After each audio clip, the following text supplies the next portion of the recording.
Good morning student. जैसा कि कल हमने चर्चा की थी क्लास 10th में कि कहाँ पर वस्तु रखी है तो अवतल दर्पण पे प्रतिबिंब कहाँ पर बनेगा, कैसा बनेगा, इसके बारे में हमने कल चर्चा की थी। आज हमें जहाँ से पढ़ना है ये आपको अच्छे से कर लेना है, बार बार रिपीट कर रहे हैं बेटा। अगर आप इतना नहीं कर सकते हैं तो फिर आप, हमें नहीं लगता कि कुछ पढ़ पाएंगे हाई स्कूल में, क्योंकि ये बहुत इंपॉर्टेंट है, बहुत ज़्यादा ही इंपॉर्टेंट है। ये आपको एकदम रट लेना है। अब देखते हैं अवतल दर्पण के उपयोग कहाँ कहाँ होते हैं। ये भी पूछा जाता है कि अवतल दर्पण के उपयोग कहाँ कहाँ हैं।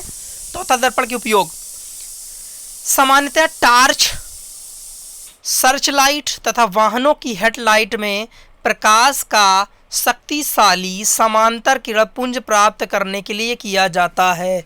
यानी जहाँ पर हमें प्रकाश के पुंज बनाने हैं वहाँ पर हम लोग क्या करते हैं, अवतल दर्पण यूज करते हैं। जैसे कि आपके टार्च वगैरह में जो फ्लैश लाइट होती है उसमें जो पीछे की तरफ लगी होती है। फिर दंत विशेषज्ञ यानी जो दांत वाले विशेषज्ञ होते हैं, दांत को डेंटिस्ट जो होते हैं, वो भी अवतल दर्पण का उपयोग मरीजों के दांतों का बड़ा प्रतिबिंब देखने के लिए करते हैं। अच्छा ध्यान दीजिएगा कि अवतल दर्पण में बड़ा प्रतिबिंब बनता है और उत्तल दर्पण में छोटा प्रतिबिंब बनता है। फिर से रिपीट करना है, अवतल दर्पण आपका बड़ा प्रतिबिंब बनाएगा और उत्तल दर्पण आपका छोटा प्रतिबिंब बनाएगा। तो दांत वगैरह देखना है हमको, भाई बड़े बड़े देखना है, तो उसके लिए क्या करेंगे हम लोग, जो है दांत विशेषज्ञ वगैरह होते हैं वो क्या करते हैं, अवतल दर्पण। सर्च लाइट वगैरह में भी अवतल दर्पण। अब देखिए ये बहुत इंपॉर्टेंट है कि प्रायः चेहरे का बड़ा प्रतिबिंब देखने के लिए जो सेविंग दर्पणों के रूप में प्रयोग किया जाता है। कई बार पूछा गया है कि जो सेविंग वाले होते हैं उनमें कौन सा दर्पण यूज करते हैं, जो आपके जो सेविंग करते हैं, बाल काटते हैं, तो कौन सा दर्पण यूज़ करते हैं, तो अवतल दर्पण का यूज़ करते हैं ताकि आपका बड़ा चेहरा दिखाई दे, प्रतिबिंब बड़ा बने, तो क्लियर दिखाई दे। सौर भट्टियों में सूर्य के प्रकाश को केंद्रित करने के लिए बड़े अवतल दर्पण का उपयोग किया जाता है। भाई बड़ा अवतल दर्पण होगा और वो क्या करेगा, रिफ्लेक्शन करके आपका एक जगह पे टारगेट करेगा, जिससे सौर भट्टियों में यानी जो सोलर कुकर होते हैं उनमें एक जगह पे केंद्रित होकर के प्रकाश पड़ता जाएगा तो हीट होगी और ज़्यादा गर्मी पैदा होगी। ठीक है, यहाँ तक था। इसके बाद देखते हैं उत्तल दर्पण। अभी तक जितने पॉइंट हमने अवतल दर्पण में पढ़े थे जैसे वैसे ही आपके यहाँ पर भी पढ़ेंगे कि उत्तल दर्पण में आखिर कहाँ से होकर के प्रतिबिंब किरण कैसे जाती है तो कहाँ निकलती है। देखिएगा उत्तल दर्पण, हेडिंग पड़ेगी उत्तल दर्पण। उत्तल दर्पण के मुख्य अक्ष के समांतर प्रकाश किरण परावर्तन के पश्चात दर्पण के मुख्य फोकस से अपसरित होती प्रतीत होती है। अब देखेंगे, ये रहा आपका उत्तल दर्पण, ये जा रही है आपकी किरण और उत्तल दर्पण के मुख्य अक्ष के समांतर प्रकाश किरण ये दिखाई दे रही है, आई जहाँ पे लगा हुआ है वहाँ पर के समांतर जा रही है ना प्रकाश किरण। परावर्तन के पश्चात, परावर्तन देखिए उसी और परावर्तन हो गया, वापस चली गई परावर्तित किरण। हमने बताया था ना उसी माध्यम में, यानी कोण आई और कोण आर। कोण आर क्या है, परावर्तन कोण है, कोण आई क्या है, आपतन कोण है। तो जो ये आपतन कोण है, ये जो आपतन कोण है ये आपतित किरण को प्रदर्शित कर रहा है और ये जो परावर्तन कोण है यार ये परिवर्तित किरण को। तो देखिए समांतर रेखा चली, किसके समांतर थी, मुख्य अक्ष, ये जो P वाली है इसके समांतर थी और समांतर जाने के बाद वापस हो गई। वापस होने के बाद परावर्तन के पश्चात दर्पण के मुख्य फोकस पे अपसरित होती। देखिए जब उत्तल दर्पण हम लोग बनाते हैं तो हम उसको पीछे टारगेट करते हैं, दर्पण के पीछे की तरफ। तो ये देखिए मुख्य फोकस पर आपतित होती यानी आने वाली, जैसे प्रतीत हो रही है, वास्तव में वो जा नहीं रही है लेकिन प्रतीत हो रही है पीछे की तरफ, क्योंकि इसमें प्रतिबिंब पीछे की ओर ही बनेगा। तो पहली किरण, ये पहला डिसीजन यही था कि जब कोई मुख्य अक्ष के हमें सीधी रेखा खींचनी होगी तो वो क्या हो जाएगी, रिफ्लेक्ट हो जाएगी, परावर्तित हो जाएगी और उसके पीछे दर्पण की तरफ फोकस पे एक पॉइंट मिलेगा हमें। ठीक है, आगे देखेंगे।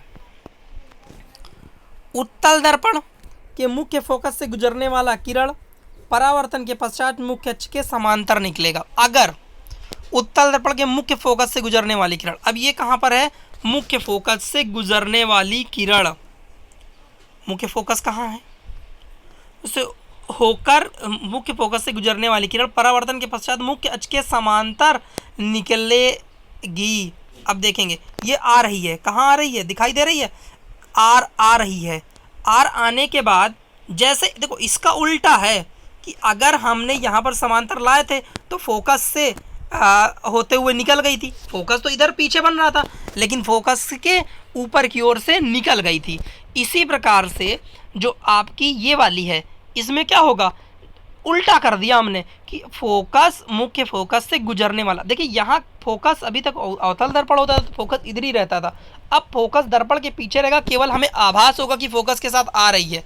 ठीक है, तो अब टकरा कर क्या हो गई, इसी के समांतर की परावर्तन के पश्चात मुख्य अक्ष के समांतर निकलेगी। देखिए आर आई कहाँ पर आ रही है, लग रहा है प्रतीत हो रही है कि एफ पर आ रही है, लेकिन एफ तक नहीं पहुँचेगी, वो वहीं से रिफ्लेक्ट होकर के जो पी, ये जो पी आपके पी सी जो रेखा एक समझ लीजिए इसके समांतर निकल गई।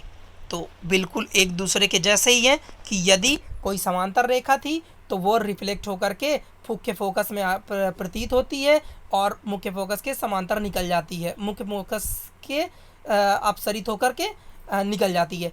और उत्तल दर्पण में यदि कोई चीज़ जो है हमारी मुख्य फोकस में आती हुई प्रतीत होती है या मुख्य फोकस की तरफ आ रही है तो वो क्या हो जाएगी, मुख्य अक्ष के समांतर होकर के निकल जाएगी। आगे देखेंगे, उत्तल दर्पण के वक्ता केंद्र की ओर निर्देशित किरण परावर्तन के पश्चात उसी दिशा में वापस हो जाती। अब देखिए अगर कोई चीज़ केंद्र की वक्ता केंद्र की तरफ आ रही है, जैसे वहाँ पर फोकस की तरफ आ रही थी तो समांतर चली गई, लेकिन अब कहाँ आ रही है, लग रहा है कि हमारी वक्ता केंद्र सी पर आ रही है। वक्ता केंद्र ऊपर पढ़ा चुके हैं ना, गोले का जो केंद्र होता है वक्ता केंद्र, अगर वक्ता केंद्र पर आती हुई प्रतीत हो रही है तो उसी वापस हो जाएगी उसी माध्यम में। 3 पॉइंट आपके क्लियर हो गए होंगे कि अगर समांतर चल रही थी तो वापस ऊपर चली जाएगी और एफ के जैसा लगेगी कि एफ के समांतर एफ के अक्ष में, यानी देखिए उत्तल दर्पण के मुख्य अक्ष के समांतर प्रकाश किरण परावर्तन के पश्चात दर्पण के मुख्य फोकस से अपसरित होती प्रतीत होती है। अपसरित मतलब फैलती हुई, तो ये क्या हो गई, एफ से अपसरित होती पहले प्रतीत हुई। अगर कोई एक आ रही है, अगर फोकस से गुजरने वाली, कोई फोकस से गुजरने के लिए कोई किरण आ रही है तो वो क्या हो जाएगी, मुख्य अक्ष के समांतर चली जाएगी। अगर कोई किरण वक्ता केंद्र की ओर आ रही है तो वक्ता केंद्र से वैसे ही रिफ्लेक्ट होकर के वापस चली जाएगी।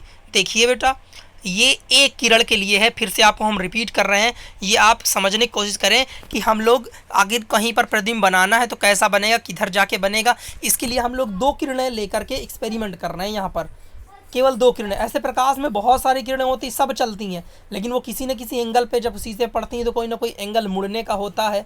और वही बात यहाँ पर चल रही है कि कोई भी 2 किरण ले लिया हमने तो कहाँ पर किरण कैसे आएगी, तो कैसे रिफ्लेक्ट होगी। यहाँ पर सिर्फ अगर देखा जाए तो 1 किरण है, आगे जब हम लोग देखेंगे तो 2 किरण ले लेंगे।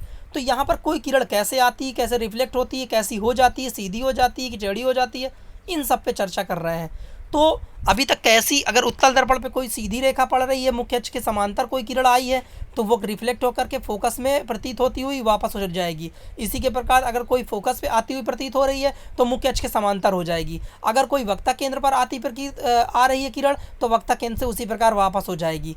अब देखते हैं, उत्तल दर्पण के P की ओर मुख्य अक्ष के तिर्यक दिशा में आपतित किरण तिर्यक दिशा में ही परिवर्तित हो जाती है। ये तो बिल्कुल आसान सा है कि यदि अगर कोई मुख्य अक्ष के तिर्यक यानी P बिंदु पर अगर कोई टकरा रही है तो उसी कोण पे यानी आपतन कोण परावर्तन कोण के बराबर होगा, ये वैसा नियम लग जाएगा, तिर्यक दिशा में निकल जाती है। यानी आपतित तथा परावर्तित किरण और आपतन बिंदु पर मुख्य अक्ष के समान कोण बनाती है, क्योंकि यहाँ पर बिल्कुल केंद्र पर है, वहाँ पर ना तो ऊपर उभार मिलेगा उसको, ना तो निचलापन मिलेगा, यानी एकदम समांतर आपके जो है सरल दर्पण की तरह, समांतर दर्पण की तरह आपका ये काम करेगा और वैसे ही रिफ्लेक्ट हो जाएगी। ये 4 पॉइंट अच्छे से कर लीजिएगा, फिगर भी बना लीजिएगा, कल इनकी स्थितियाँ चलेंगी कि प्रतिबिंब वस्तु कहाँ पर रखी तो प्रतिबिंब कैसा बनेगा।